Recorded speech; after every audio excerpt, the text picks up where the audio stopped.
Rabbil firli wa tub alayya innaka antal ghafurur rahim, atau Rabbil firli warhamni wa tub alayya.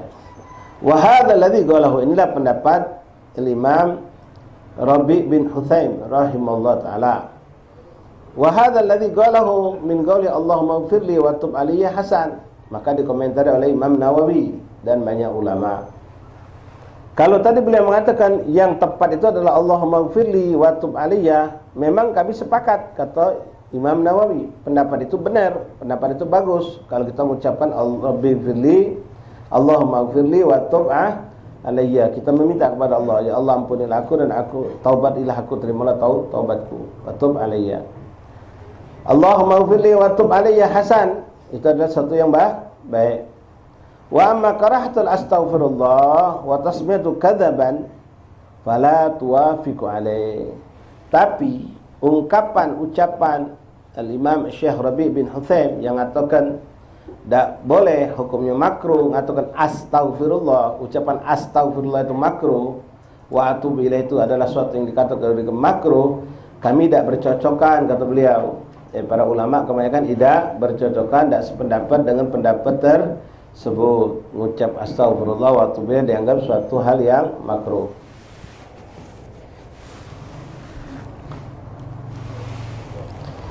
Kalau ucapan Allahumma firli wa tub alayya, kami sepakat, memang kita adalah ucapan yang baik, yang bagus. Namun mengatakan astaghfirullah, ungkapan astaghfirullah adalah hal yang makruh, maka kami tidak sependapat. Walaysa fi hadzal kadzib, karena di situ tidak ada suatu kedustaan. Kenapa kata beliau? Li'anna makna astaghfirullah atlubu maghfiratahu, artinya aku meminta ampunannya, ampunan Allah. Makna dari astaghfirullah adalah atlub maghfiratahu, aku meminta ampunan dari Allah. Walaysa fi hadzal kadzib, kalau kita lihat tidak ada satu yang dusta di situ. Tidak ada satu ungkapan yang maknanya dusta. Wa yakfi fi raddi hadzal hadis Ibn Mas'ud radhiyallahu anhu al-madhkur qablahu. Dan yang memperkuat pendapat kami yang tidak sependapat dengan beliau tadi, bahwa menurut kami itu bukanlah suatu hal yang makruh, kita bisa ambil dari banyak dalil-dalil, di antaranya yang baru kita dapatkan dari hadis yang terakhir yang kita baca terakhir kemarin, ikhwan. Ruwina fi Sunan Abi Dawud wa Tirmidzi an Ibnu Mas'ud radhiyallahu ta'ala anhu qala Rasulullah sallallahu alaihi wasallam man qala astaghfirullah. Rasulullah yang ngomong dalam hadis yang terakhir kita baca, Rasul mengatakan man qala astaghfirullah. Artinya Nabi sendiri menyebutkan kalimat astaghfirullah itu. Kok bisanya dikatakan makruh? Nabi sendiri ngajari.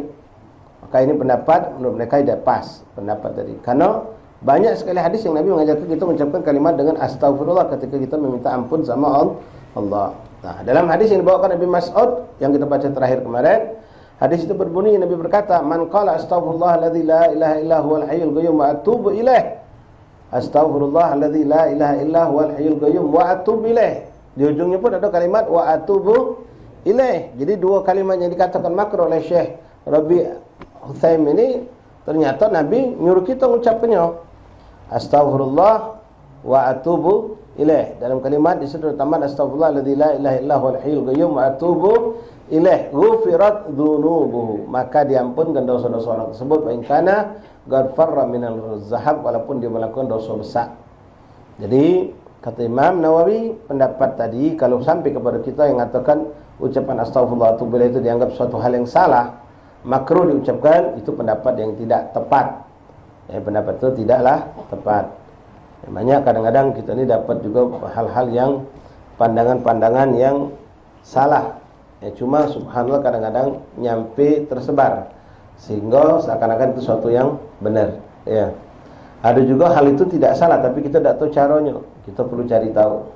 Contoh, ikhwan, kami pernah dapatkan di Palembang ini, contohnya, sebagian orang itu kalau khataman Quran, maco dari wadduha terus sampai ke bawah. Begitu selesai saja, begitu tabat yada diloncat. Tabat yada tidak dibaca sama dia. Tabat yada tidak dibaca, langsung maco kul huwallahu ahad, Allahus samad. Ada lagi orang yang tidak mau baca tabat yada tadi. Alasannya apa? Dulu pernah kejadian, kata dia. Rasulullah SAW seakan-akan melarang hal itu. Nah, dia tidak tahu bagaimana kejadian itu, bagaimana sebab asbabul wurudnya. Jadi dia cuma dengar hal itu menyakitkan hati Nabi. Karena tabbat yada itu menceritakan tentang kisah paman Rasulullah. Walaupun memang notabene kita semua tahu Al-Quran menjelaskan kali itu paman Rasulullah, Abi Lahab itu. Nah, kalau kita baca itu kaget mengusik hati Rasulullah. Nah, pandangannya sekilas benar, tapi ternyata salah. Ternyata salah. Ketika kita kaji lagi hadis itu, kita tahu asbabul wurudnya, sebab datangnya munculnya hadis Nabi merasa tak nyaman ketika ada orang baca tabbat yada. Ternyata yang baca itu munafik. Yang mau munafik ini sengaja setiap duduk dekat Nabi, dia baca itu dengan suara yang keras. Dia baca surah tabbat itu dengan suara yang keras, sampai Nabi negau dia dengan bahasa, kalau bahasa kita ni, katik surat lain apa yang kau hafal. Katik surat lain yang kau hafal apa kata Rasulullah. Sehingga itu terus yang kau baca. Nah, jadi ada orang yang persepsi, oh berarti Nabi tak demen. Nah, ini suatu kesalahan. Ya, salah. Tidak boleh seperti itu. Tabbat yada Abi Lahab, baca. Ya, karena itu pernah sempat ditanyakan oleh salah seorang ustaz kita ketika datang seorang habaib dari Hadramut menanyakan. Habib ini bingung. Kami tidak menemukan hal itu katanya di Hadramut. Kami khataman maco baik. Dah kata pas tabbat diloncat, tidak dibaca. Karena dengan sebab takut hal itu menyakiti. Ya kalau memang itu menyakiti Nabi, mungkin tabbat ada dalam Al-Quran. Karena Allah tidak mungkin membuat Nabi kecewa. Tapi hal itu bukan suatu hal yang perlu. Nabi sendiri yang menyampaikan, dan sampai akhir hayat Nabi tidak pernah itu dihapus, tetap ada. Jadi kita harus pelajari sebabnya apa. Ya, ternyata sebabnya tadi itu orang munafik yang sengaja dia pengen mengusik hati baginda Rasulullah. Setiap duduk dekat Nabi atau setiap dia sholat, dia tahu ada Nabi, dia akan membaca dengan keras sehingga Nabi terdengar. Asal ketemu dia baca tabbat yada, asal ketemu dia tabbat yada. Sampai Nabi itu memang terusik gara-gara dia tadi. Lalu Nabi sampai nengok dia dalam bahasa kita ni, kau tak punya surat lain apa hafal? Itu apa yang kau hafal? Nah, sampailah cerita ini, akhirnya wong yang tak paham, tak tahu bagaimana menyikapi hadis ini langsung, oh berarti tak boleh, makruh. Ngapu kaget Nabi terusik. Nah, itu kesalahan. Disinilah ikhwan, kita penting kalau belajar atau lagi mengupas suatu hadis, butuh adanya guru. Ya, macam kitab ini juga barangkali kalau kita ketemu kitab karangan beliau ini Rabi' bin Hutaim, ya, alhamdulillah jazakumullah jaza, Imam Nawawi mengungkapkan hal ini walaupun kita belum ketemu kitab itu. Jadi jangan kita salah. Ya, banyak hal ikhwan rahimakumullah yang perlu kita perhatikan. Ya, nanti juga masalah-masalah hal-hal yang mungkin yang perlu kami sampaikan di sini. Ada beberapa amalan-amalan yang kita kadang-kadang semangat mengamalkannya tanpa kita tahu ya bagaimana caranya, terus apakah ini memang dibaca atau dilakukan di mana tempat atau tempat-tempat khusus atau waktu-waktu tertentu di bulan Rajab. Ini ada beberapa amalan ya, yang perlu kita perhatikan itu nanti ada. Ya, jangan kita ngajak wong untuk mengamalkan suatu amalan, ternyata amalan itu bukan untuk umum, tapi untuk khusus. Ada waktu khusus kita baca di sembarang waktu. Nah, itu perlu kita perhatikan. Kalau nama-nama macam itu tahqiq. Ya, kita ni hobi nge-share, hobi nerima langsung ngamalkan. Macam ada amalan datang dikatakan sumbernya dari Habib Fulan bin Fulan. Habib ini Masya Allah tokoh ulama besar yang Masya Allah. Tapi amalan itu beratnya, nyuruh maca sekian puluh ribu kali sehari pula. Nah, ini tanya nih, kaget dulu. Benar ini apa? Sehari itu kapan kita nak ngabis ke waktu, berapa banyak habis waktu kita untuk ngamalkan ini amalan. Kadang-kadang kita pas sudah simbolnya Habib Fulan, Syekh Fulan, Kiai Fulan, tokoh ulama besar, tokoh ulama yang kita kagumi, langsung kita nerima ngesek, ngamalkan kita belum tentu sanggup. Ya kalau cuma 30 kali aja, kalau sudah ribuan, belasan ribu, puluhan ribu, kaget dulu. Kadang-kadang maaf bukan dari beliau, tapi orang hanya menisbahkan kepada beliau. Wallahu a'lam. Taib ahbar dirahimani rahimakumullah. Lalu beliau mengatakan, itu contohnya ya, untuk kita jangan ragu bahwa ucapan astagfirullah adalah bukanlah sesuatu yang dilarang atau dimakruhkan. Wa an Fudail bin Abbas radhiyallahu ta'ala anhu, astaghfirullah bila igla taubatul kadzabin. Orang yang ucap istighfar, ini juga senada dengan ucapan Rabi bin Huthaim tadi. Kalau ada orang istighfar, astagfirullah, astagfirullah, astagfirullah, nyesel nih anak-anak, nyesel nih anak, astagfirullah, sampai nangislah dia. Tapi dia masih tetap di tempat itu, tetap tak dibuangnya hal-hal yang membuat dia berbuat maksiat tadi. Maka itu kata beliau, itu dusta. Istighfarnya pendusta. Istighfarnya orang pendusta.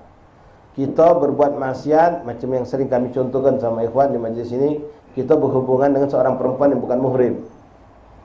Ya, hubungan chattingan, WA-an, sampailah kita video callan.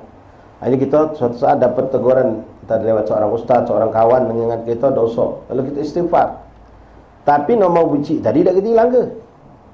Nama benci tadi tetap kita jaga, kita pelihara. Nah ini berarti namanya laisa injila, bukan iglak.